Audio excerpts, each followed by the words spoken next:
तो last episode में हमने देखा था कि सावशन इस लेडी का पीछा कर रहा था, जहाँ पर ये लेडी अब एक गुफा के सामने आके रुक जाती है और फिर बहुत ही फनी तरीके से ताक झाक करते हुए इस केव के अंदर चली जाती है। तब इस लेडी के अंदर जाने के बाद सावशन भी इस गुफा के सामने आ जाता है और फिर इस गुफा के चारों ओर बने शील्ड को देखते हुए कहता है कि वाकई में ये स्पेल किसी पावरफुल सुप्रीम का है और वो सुप्रीम ये लेडी तो नहीं हो सकती। तब ब्लैकी कहता है कि सावशन, मैं जानता हूँ कि छोटे मोटे स्पेल तुम्हें नहीं रोक सकते, इसीलिए टाइम वेस्ट करना बंद करो और जल्दी से इस केव के अंदर चलो। जिसे सुनते ही सावशन बस इस स्पेल को टच करता है और इतने में ही स्पेल टूट जाता है। जिसके बाद अब हम इस केव के अंदर का सीन देखते हैं, जहाँ पर ये लेडी अपने मास्टर से कहती है कि मास्टर मैं वापिस आ गई। तब इस केव में बने इस शेल्टर से आवाज आती है कि क्या तुमने थंडर सिटी को विन कर लिया। जिस पर ये लेडी कहती है कि नहीं, दरअसल आज मैं जैसे ही थंडर स्टॉर्म के पास पहुंचे तो मैंने देखा कि उसकी हेल्प करने के लिए एक फिजिकल सुप्रीम लॉर्ड आया हुआ था। तब ये सुनते ये मास्टर बाहर आ जाते हैं और थोड़ा शौक होते हुए कहते हैं कि क्या सच में तूने फिजिकल सुप्रीम लॉर्ड को ही देखा था। जिस पर ये लेडी कहती है कि यस मास्टर, वो एक फिजिकल सुप्रीम लॉर्ड था। तब ये सुनकर ये मास्टर कहते हैं कि क्या उसने तुम्हारे साथ कुछ किया। जिस पर ये लेडी कहती है कि नहीं मास्टर, दरअसल मुझे जैसे ही पता चला कि वो पर्सन एक फिजिकल सुप्रीम लॉर्ड है तो मैं सीधे वहाँ से बिना फाइट किए ही वापस आ गई। तब ये मास्टर कहते हैं कि वेरी गुड, तुमने वापस लौट के बहुत ही समझदारी का काम किया है, क्योंकि हो ना हो मुझे ऐसा लग रहा है कि तुमने इसे देखा है, वो और कोई नहीं बल्कि फिजिकल सुप्रीम लॉर्ड सावशन है। और अगर सच में फिजिकल सुप्रीम लॉर्ड का पुनर्जन्म हुआ है तो इसका मतलब उसने अभी तक अपने सारे पावर्स को अचीव नहीं किया होगा। इसीलिए अगर बाई चांस वो हमसे टकराता भी है तो अभी मैं उसे बहुत ही आसानी से खत्म कर सकता हूँ। और अब इधर सावशन भी छुप के इन सारी बातों को सुन रहा था। तब ब्लैकी कहता है कि सावशन, क्या तुम इस ओल्ड मैन को पहचानते हो। जिस पर सावशन कहता है कि ब्लैकी, मुझे कुछ ही याद नहीं आ रहा, लेकिन अगर इस ओल्ड मैन को पता है कि मेरा पुनर्जन्म हुआ है तो इसका मतलब ये भी कोई पहुंचा हुआ खिलाड़ी है। और इसके वेपन्स को देख के मुझे ऐसा क्यों लग रहा है कि मैं इसे पहले से ही जानता हूँ। और फिर सावशन ब्लैकी से कहता है कि ब्लैकी, हमें गलत इन्फॉर्मेशन मिली थी, इन लोगों का लुएनफी से कोई भी कनेक्शन नहीं है, लेकिन इसके बावजूद मैं इन दोनों के ऑरा से फील कर सकता हूँ कि इन लोगों ने लाइफ और डेथ के फॉर्मूला को प्रैक्टिस किया है। और अब इधर ये मास्टर कहते हैं कि लुएनफी ने अपने साथ जितने भी सुप्रीम्स को हायर किया था वो सारे इंपीरियल किंग्स के हाथों मारे जा चुके हैं, लेकिन लुएनफी जिंदा है। तब ये लेडी कहती है कि इसका मतलब लुएनफी ने जानबूझ के सारे सुप्रीम्स को पहले भेजा था। जिस पर ये मास्टर कहते हैं कि तुम लुएनफी को जितना बुरा समझती हो उससे भी कई गुना ज्यादा बुरा है, क्योंकि वो अपने रास्ते में आने वाले किसी भी पर्सन को नहीं बख्शता, चाहे वो पर्सन उसका कितना ही ज्यादा करीबी क्यों ना हो। लेकिन लुएनफी ने जो कुछ भी किया उससे हमारा ही फायदा हुआ, वरना अगर अभी तक सावशन और लुएनफी एक साथ होते तो वो दोनों मिलकर सिर्फ नोरिलम को ही नहीं बल्कि पूरे वर्ल्ड को ही डोमिनेट कर चुके होते। और अब इधर सावशन इस ओल्ड मैन के बारे में सोचते हुए कहता है कि मेरे ख्याल से मुझे कुछ ही याद आ रहा है, ये ओल्ड मैन शायद वही पर्सन है जिसे हेवन का थर्ड जनरल भी कहा जाता था। लेकिन पता नहीं क्या हुआ, जब मैं और लुएनफी पूरे नोरिलम को डोमिनेट कर रहे थे तब ये पर्सन अचानक से गायब हो गया और लोगों का ये कहना था कि कई सौ साल जीने की वजह से ये आदमी मर चुका है। तब ब्लैकी पूछता है कि आखिरकार इस ओल्ड मैन का मकसद क्या है। जिस पर सावशन कहता है कि मुझे क्लियरली तो नहीं पता, लेकिन मेरे ख्याल से ये भी कुछ बड़ा ही करना चाहता था, क्योंकि पावर्स के मामले में ये मेरे और लुएनफी के बराबर था। और इसके पास में से तुम जितने भी वेपन्स को देख रहे हो वो सारे मोस्ट पावरफुल हेवेंस के वेपन हैं, जिनकी ओरिजिन और लेवल अभी तक किसी को भी पता नहीं है। तब ब्लैकी कहता है कि सावशन, तुमने एक बार कहा था कि लुएनफी के पास जो लाइफ और डेथ का फॉर्मूला है उसकी ओरिजिन भी अननोन है, तो क्या इस आदमी में और लुएनफी में कोई कनेक्शन हो सकता है, क्योंकि ये आदमी भी लाइफ और डेथ के फॉर्मूला को ही कल्टीवेट कर रहा है। तब ये सुनकर अब सावशन में थोड़ा सोच में पड़ जाता है। जिस पर अब इधर ये लेडी कहती है कि मास्टर, मैंने लाइफ और डेथ के 8वें लेवल को कंप्लीट कर लिया है, तो क्या अब मैं लाइफ और डेथ के 9वें टर्न को सीखने के लिए रेडी हूँ। जिस पर ये मास्टर कहता है कि मैं अभी पूरी तरीके से हील नहीं हुआ हूँ, इसीलिए अभी मैं तुम्हें लाइफ और डेथ के 9वें टर्न के फॉर्मूला को नहीं दे सकता। और अभी तक सिर्फ लुएनफी ने ही लाइफ और डेथ के 9 टर्न को कंप्लीट किया है, उसके अलावा और कोई भी डिसाइपल लाइफ और डेथ के 8वें लेवल को भी क्रॉस नहीं कर पाया है, इसीलिए तुम मेरे रिकवर होने का वेट करो। जिस पर अब ये लेडी कहती है कि मास्टर, चूंकि अब फिजिकल सुप्रीम लॉर्ड भी हमारे रास्ते में आने वाला है, इसीलिए क्या आप मुझे बॉडी टेम्परिंग मंत्रा का फॉर्मूला दे सकते हैं। तब ये मास्टर कहते हैं कि तुम्हारी बॉडी एंशिएंट बॉडी टेम्परिंग मंत्रा को नहीं झेल पाएगी,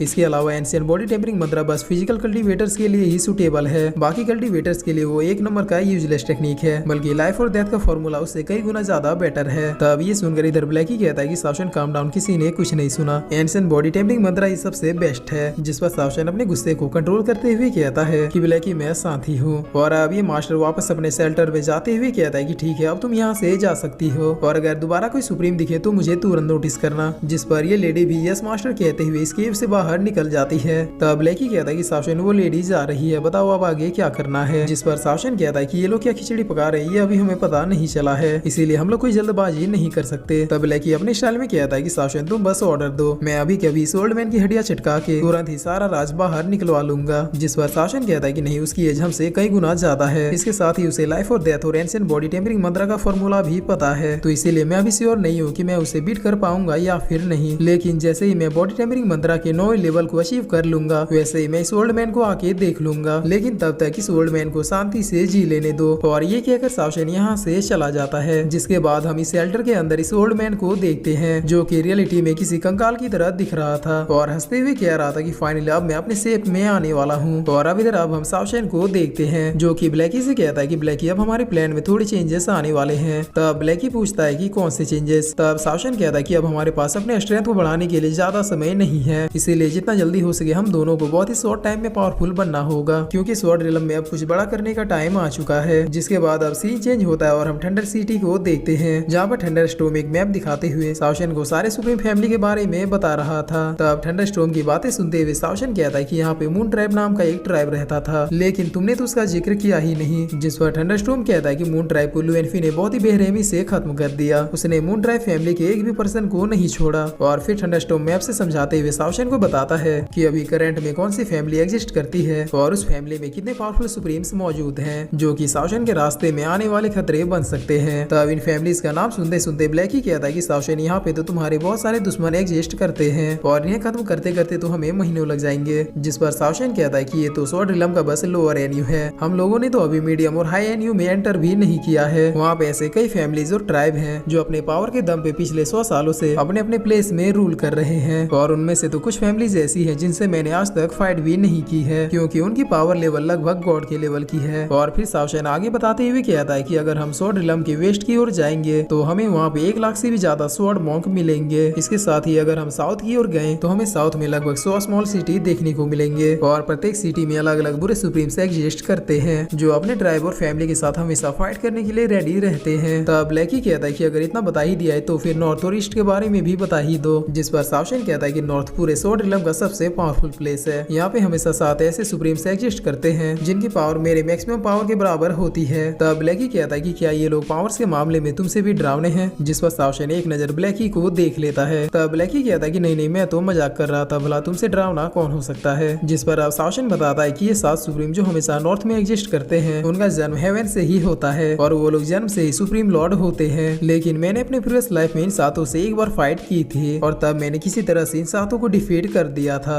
लेकिन इस बार जो नए 7 सुप्रीम आए होंगे वो पता नहीं कितने ज्यादा पावरफुल होंगे। तब ये सब सुन के ब्लैकी कहता है कि ठीक है हम लोग नॉर्थ की तरफ नहीं जाएंगे। जिस पर सावशेन कहता है कि ब्लैकी क्या तुम उन 7 हेवनली स्वॉर्ड्स को नहीं खाना चाहोगे, मुझे लगता है कि उन 7 स्वॉर्ड्स का टेस्ट बहुत ही अच्छा होगा। तब ये सुनकर ब्लैकी तुरंत ही बात बदलते हुए कहता है कि अरे मेरे कहने का मतलब ये था कि हम लोग नॉर्थ से ही शुरू करेंगे। जिस पर सावशेन इस मैप की ओर देखते हुए कहता है कि वो सब तो ठीक है लेकिन हम दोनों की पावर अभी इनफ नहीं है, इसीलिए हमें पहले इसके बारे में कुछ सोचना होगा।